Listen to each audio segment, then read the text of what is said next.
봉독하겠습니다. 계시록 21장 15절에서 21절까지 말씀입니다. 내가 말하는 자가 그 성과 그 문들과 성곽을 측량하려고 금 갈대자를 가졌더라. 그 성은 네모가 반듯하여 길이와 너비가 같은지라. 그 갈대자로 그 성을 측량하니 12,000 스타디오니오 길이와 너비와 높이가 같더라. 그 성곽을 측량함에 144 규빗이니 사람의 측량 곧 천사의 측량이라. 그 성곽은 벽옥으로 쌓였고 그 성은 정금인데 맑은 유리 같더라. 그 성의 성곽의 기초석은 각색 보석으로 꾸몄는데 첫째 기초석은 벽옥이요, 둘째는 남보석이요, 셋째는 옥수요, 넷째는 녹보석이요, 다섯째는 홍만호요, 여섯째는 홍보석이요, 일곱째는 황옥이요, 여덟째는 노곡이요, 아홉째는 담황옥이요, 열째는 비치옥이요, 11째는 청옥이요, 12째는 자수정이라. 그 12문은 12진주니 각 문마다 한 개의 진주로 되어 있고 성의 길은 맑은 유리 같은 정금이더라. 아멘. 네, 새 예루살렘 성전을 묘사한 그러한 표현입니다. 여기 15절에 보면 그 천사가 그 보여준 예루살렘 성이죠. 그러니까 이 예루살렘 성은 AD 70년에 로마에 의해서 다 무너졌죠. 다 무너졌는데 이스라엘 사람들에게, 유대인들에게 있어서 그 예루살렘 성전은 또 성벽은 자신들이 하나님의 자녀라는 그런 자기 정체성을 갖게 해주는 신성한 곳이죠. 그래서 우리는 하나님의 자녀다라는 그 믿음을 가지고 있는 선민이죠. 선민의식. 그 선민의식을 가지고 있는 이스라엘 사람들의 상징적인 거룩한 곳이 바로 예루살렘입니다. 그 예루살렘 성전과 성벽이 다 무너졌죠. 70년에 다 무너졌는데, 그래서 이 유대인들 사람들에게 있어서는 언젠가는 우리가 저 예루살렘 성을 다시 재건하리라 하는 희망을 가지고 있었습니다. 그 희망을 가지고 있었지만 현실적으로 그 예루살렘 성을 재건할 수 있는 여건은 하나도 없죠. 또 만약에 재건을 하려고 하면 로마가 가만히 안 있겠죠. 너희들 또다시 모여서 반란을 도모하려고 하느냐 해서 아마 또 사람들을 다 처단했을 거예요. 그러니까 이스라엘 사람들에게는 그 예루살렘 성을 다시 재건하려는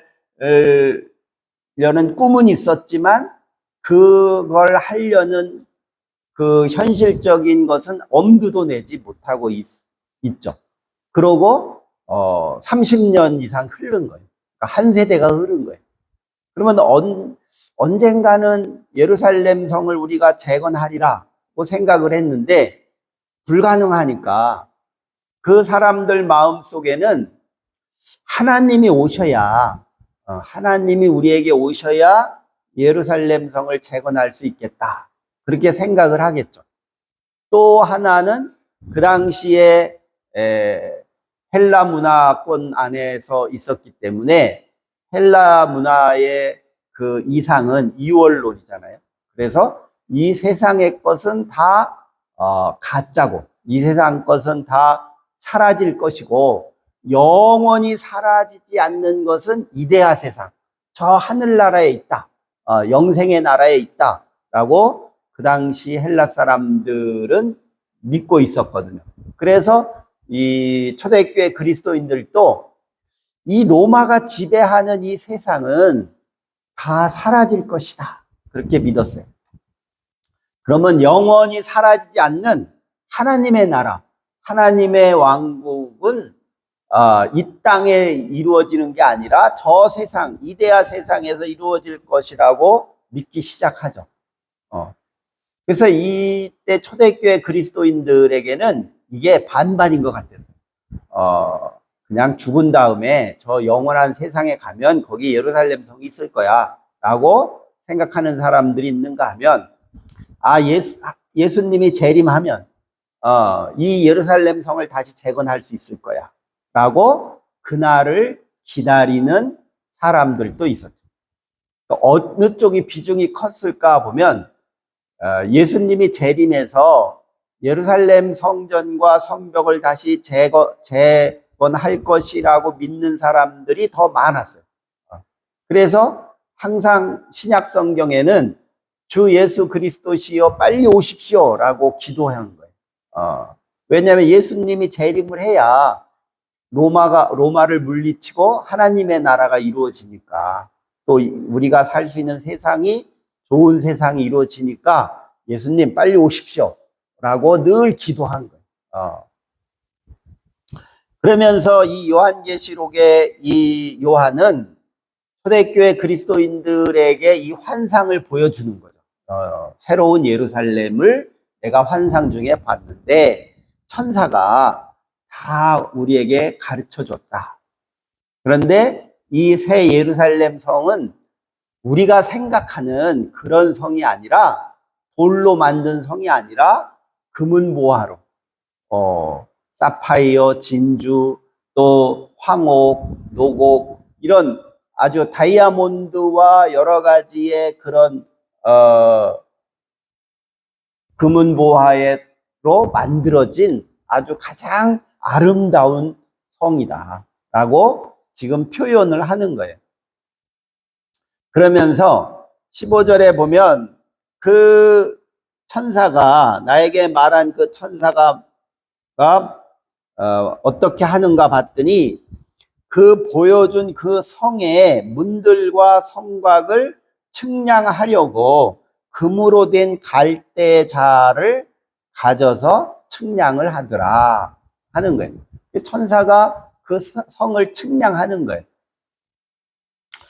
왜 이 환상을 보여줄까라고 상상을 해보면, 이 성이 그냥 허상이 아니라 실제 이러한 규모로 지을 것이다 라고 확인해 주는 거죠. 확인을 해 주는데, 정사각형, 정방형, 가로 세로가 같은 그런 정사각형의 성곽을, 성벽을 금은 보화와 수정과 사파이어 이런 걸로 지을 것이다 라고 지금 알려주는 거잖아요. 그래서 이 형태를 보면 바빌로니아의 제단과 비슷한 모양이에요. 이 형태를 보면. 그래서 그 실제 바빌론이 이제 멸망을 했는데, 그 바빌론의 그 태양신에게 제사 지내는 제단이 이렇게 생겼어요. 정사각형으로 계속 피라밋을 만들어가요. 계속 정사각형을 하나 만들고 그 위에 또 작은 정사각형, 그 위에 또 작은 정사각형에서 한 5, 60m의 제단을 만들어서 거기에서 제사를 지내고, 그 제단을 중심으로 성벽을 쌓는 거예요. 성벽을 쭉 쌓는 것이 이제 바빌론의 건축술인데, 그것과 비슷해요. 근데 이제 숫자가, 단위가 모호해서 도대체 이게 요즘 미터나 킬로미터로 재면 어느 정도의 성곽인지 추측하기가 되게 어려워요. 그래서 이제 어떤 고대 보수적인 사람들은 이게 뭐 길이가, 이 성벽의 길이가 2000km가 돼요. 제가 볼 때는 한 2km 정도뿐이 안 돼요. 한 2.4km. 그러니까 한 2.4km 정도의 성벽을 쌓는다고 볼 수가 있죠. 그러면 그 당시 무너진 예루살렘 성벽 둘레를 다 재보면, 그렇게 2km 정도 된다고 추측할 수 있는데, 그러니까 옛날에 무너진 예루살렘 성벽과 비슷하게, 그 크기만하게 정사각형으로 성벽을 다시 쌓을 것이다. 그리고 이제 그 성벽의 폭은 보면 한 2m 정도, 2.5m 정도의 두께로 이렇게 성벽을 쌓을 것이다 라고 이제 이 길이를 계산해 낼 수가 있어요. 저는 이 규절을 읽으면서 왜 이 환상을 보여줬을까? 예루살렘이라는 성을 왜 환상 중에 이 초대교회 교인들에게 꼭 보여주려고 했을까? 를 생각해 보면 그 목적이 뭘까? 이 환상을 보게 한 목적이 뭘까라고 보면요. 그 이스라엘 사람들이 늘 생각하게 있었던 선민의식. 우리는 하나님의 자녀다. 그리고 하나님은 우리와 함께 계신다. 그것의 상징적인 성스러운 공간이 예루살렘 성전이고 예루살렘 성벽, 성 안인 거예요. 거기에는 하나님이 임재한 곳이죠. 그래서 내가 어디에 소속되어 있는가라는 그 자기 정체성이 흔들리면 그 종교가 무너지죠. 그래서 우리 기독교는, 그리스도교는 나는 하나님의 자녀이고 예수 그리스도가 나의 구원자이시다라는 그 신념을 가지고 있잖아요. 그래서 나는 하나님의 자녀다라는 그 자기 정체성을 가지고 있어서 우리의 신앙이 유지되는 거죠. 그와 같이 이스라엘 사람들에게는 우리는 하나님의 선택받은 백성이고 자녀다라는 그 정체성을 가지고 있었는데, 그것이 AD 70년에 로마에 의해서 예루살렘 성전과 성벽이 다 무너지면서 몹시 고통을 당하고 그 정체성이 흔들리기 시작합니다. 정말 하나님이 살아 계시다면 어떻게 자신이 거하고 있는 저 집이 무너지게 그냥 내버려 둘까? 그러니까 의심이 생기는 거예요. 정말 우리가 하나님의 자녀인가? 저 로마 황제가 주장하듯이 우리는 태양신을 섬겨야 되는 게 아닌가? 우리는 저 로마 황제를 신으로 섬겨야 되지 않나? 로마의 황제를 신으로 섬기지 않으면 핍박당하고 이렇게 고통당하고 쫓겨나고 제대로 사회생활을 할 수 없는 이 현실을 그냥 태양신을 섬기고 로마법에 순종하고 로마가 하라는 대로 하고 로마가 착취하면 그냥 어쩔 수 없이 이게 다 신의 뜻이다 라고 생각하고 그냥 그 시대에 맞게 그냥 순종하고 살아야 되는가? 아니면 그 로마의 체제에 저항하면서까지도 우리는 하나님의 자녀라는 정체성을 지키고 그리고 하나님의 나라를 이루기 위해서 우리가 저 로마와 맞서서 저항을 해야 되는 것인가? 라는 이 갈등에서 많은 사람들이 포기하고 그냥 로마의 그 현실에 그냥 살아야지 하고 저항을 포기하는 사람들이 점점 많아지죠. 그리고 기독교는 점점 교회는 핍박당하니까 점점 작아지고 그러한 AD 100년경에 이 요한이라는 사람이 반모섬에서 하나님의 환상을 보고 그것을 글을 써서 교회들한테 보낸 거예요. 그만큼 그 당시 교회가 소속감이 상실되어 가는 상황인 거죠. 그래서 교회가 붕괴되는 그런 상황까지 가니까 이 계시록의 편지를 써서 우리가 조금만 더 참자. 그리고 조금만 더 예수님이 재림하기를 우리가 기다리고 기도하면 예수님께서 재림해서 이 예루살렘 성을 다시 재건하는데 그것은 영원히 변치 아니하는 것. 어떤 누구도 허물어뜨릴 수 없는 아주 견고한 단단한 보석으로 지은 성전이 될 것이다 라고 환상을 보여주는 거예요.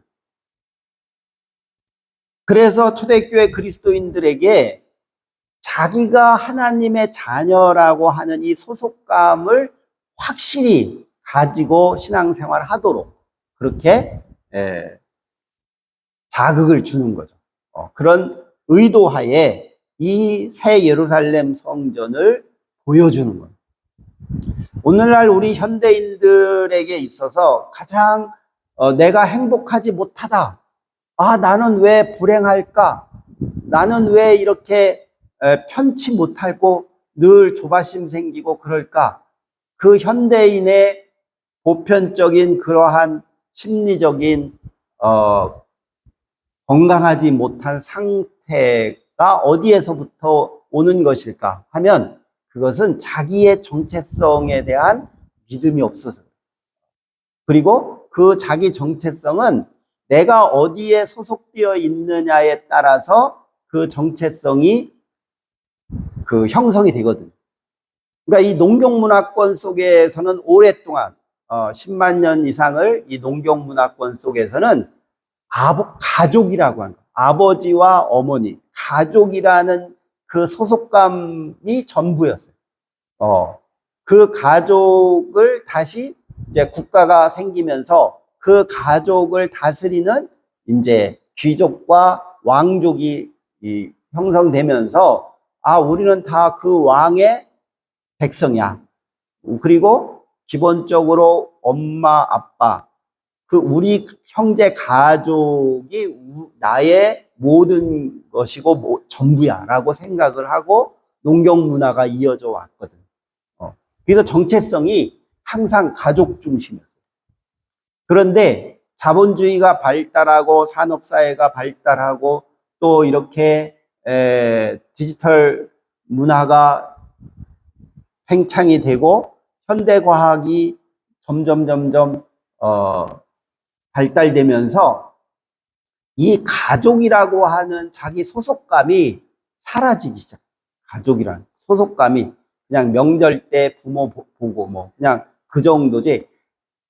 우리의 정체성을 강화시키고 형성시키는 것은 가족이 아니라 자기가 있는 삶에 처한 환경인 거예요. 내가 지금 어느 삶의 자리에 있느냐, 내가 있는 그곳이 자기 정체성을 만들어가게 하는 것으로 바뀌어버린 거예요.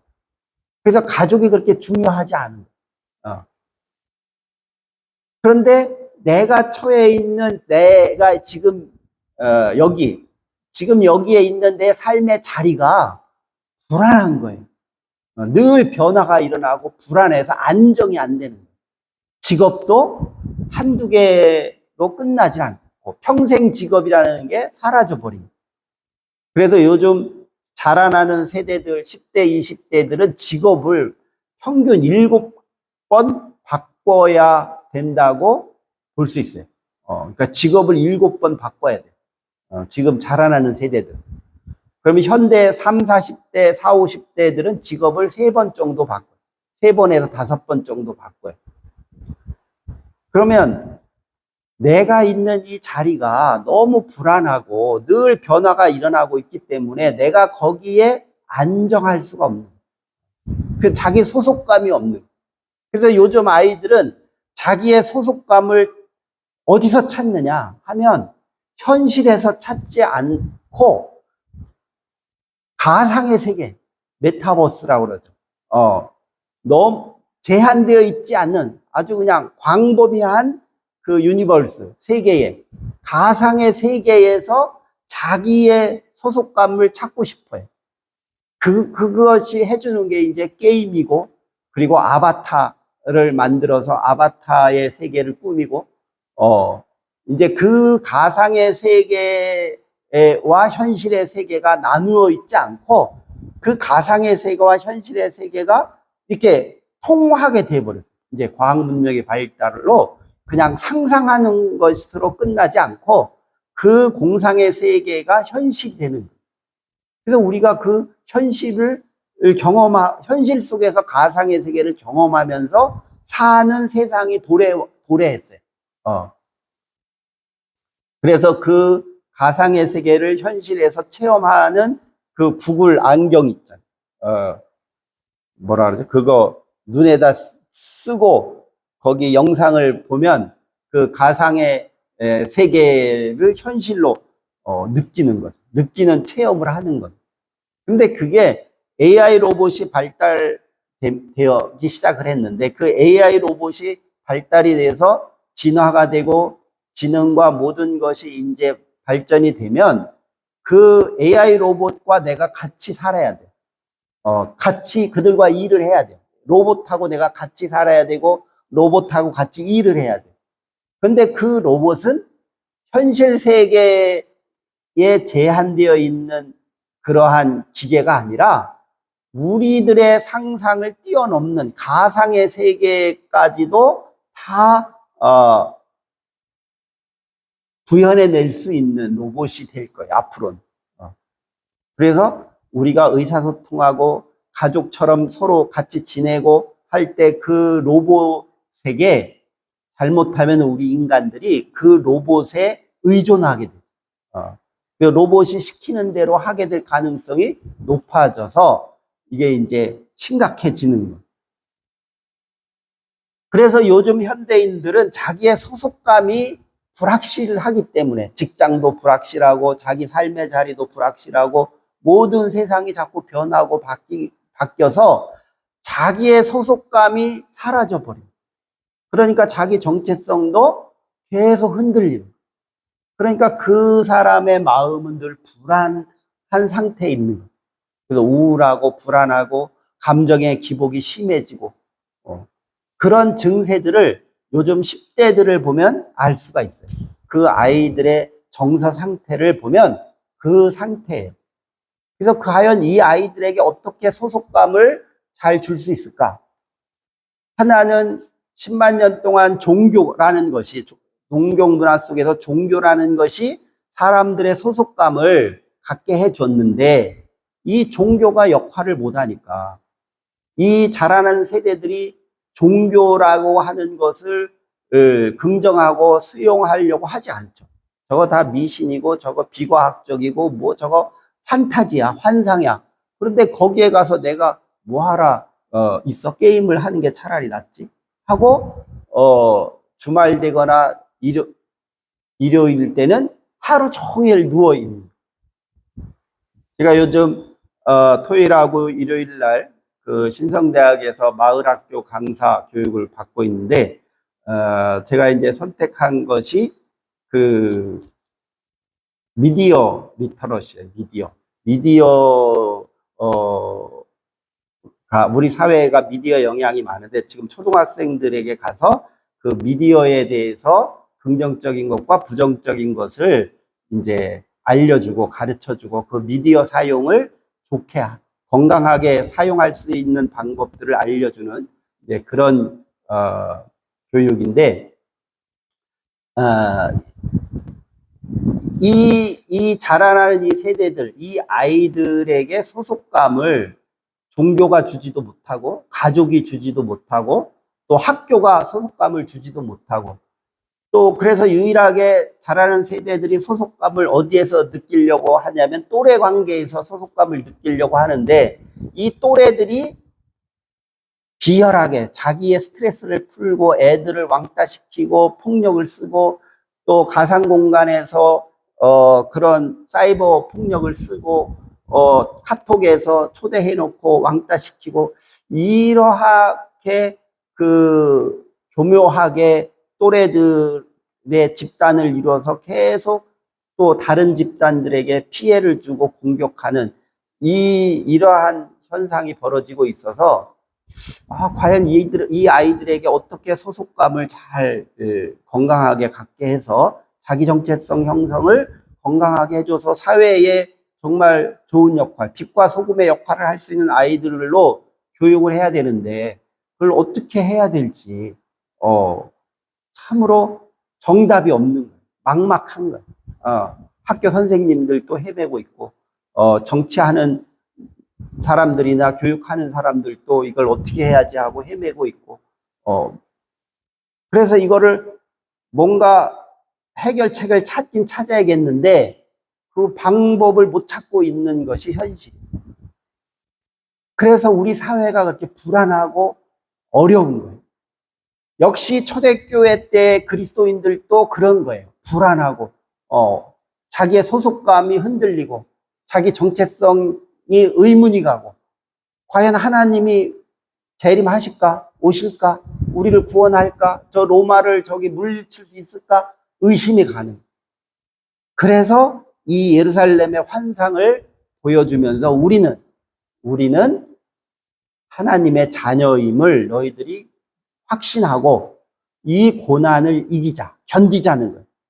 그래서 이 것들이 보면은 그 성벽을 가지고 있는 재료들이 다 진주, 옥들이죠. 보석들이 다 보석들로 만들었다는 거예요. 그럼 이 재료들의 특징은 뭐예요? 강하고 변하지 않는 거죠. 변질되지 않는 거죠. 그런데 세상에 있는 모든 것들은 다 변하잖아요. 그러나 하나님을 향한 믿음과 하나님으로 인한 너희들의 소속감과 정체성은 이 보석들처럼 강하고 변하지 않는다는 것을 상징적으로 보여주는 거예요. 그래서 우리의 믿음은 그렇게 변하는 것이 아니라 강하고 변질되지 않는 확고한 진리 가운데 있는 믿음이다 라는 것을 가르쳐 주는 거예요. 오늘 우리 현대인들에게도 또 우리 자녀들에게도 무엇을 보여줘야 할까? 새 예루살렘 성을 보여줘야 되는데 그 예루살렘 성이라고 하는 것을 어떻게 상징적으로 보여주면 자라나는 아이들이 또 현대인들이 소속감을 가지고 자기 정체성을 건강하게 갖고서 우리 사회에 빛과 소금의 역할을 할 수 있을까? 그래서 우리 교회는 세상을 향해서 이 새 예루살렘의 모습을 상징적으로 보여줘야 되죠. 너무 세상이 변하고 바뀌고 불안한데 그렇지 아니하는 것을 보여줘야 돼요. 그것이 하나님의 말씀을 우리가 깨닫고 재해석하고 해석을 하면서 우리 현대 사회에 맞는 그런 하나님의 구원의 모습을 보여줘야 되거든요. 우리 교회가, 우리 그리스도인들이 이 세상을 향해서 이렇게 상징적으로 변하지 않고 견고하고 아름답고 확실한 그러한 믿음을 가질 수 있는 것을 이 세상에 보여줘야 할 책무가 있다고 하는 것을 깨닫게 됩니다. 그것이 바로 하나님의 말씀을 우리 현실 사회에서 그 말씀을 잘 깨닫는 자만이 이 새 예루살렘 성을 볼 수 있고 그것을 다른 사람에게 보여줄 수가 있습니다. 그러한 깨달음을 얻는 또 새 예루살렘 성을 바라보는 그러한 저와 여러분들이 되시기를 주의 이름으로 축원합니다. 기도하겠습니다. 사랑과 은혜가 충만하신 하나님 감사합니다. 우리는 너무나도 자주 변하고 변질되고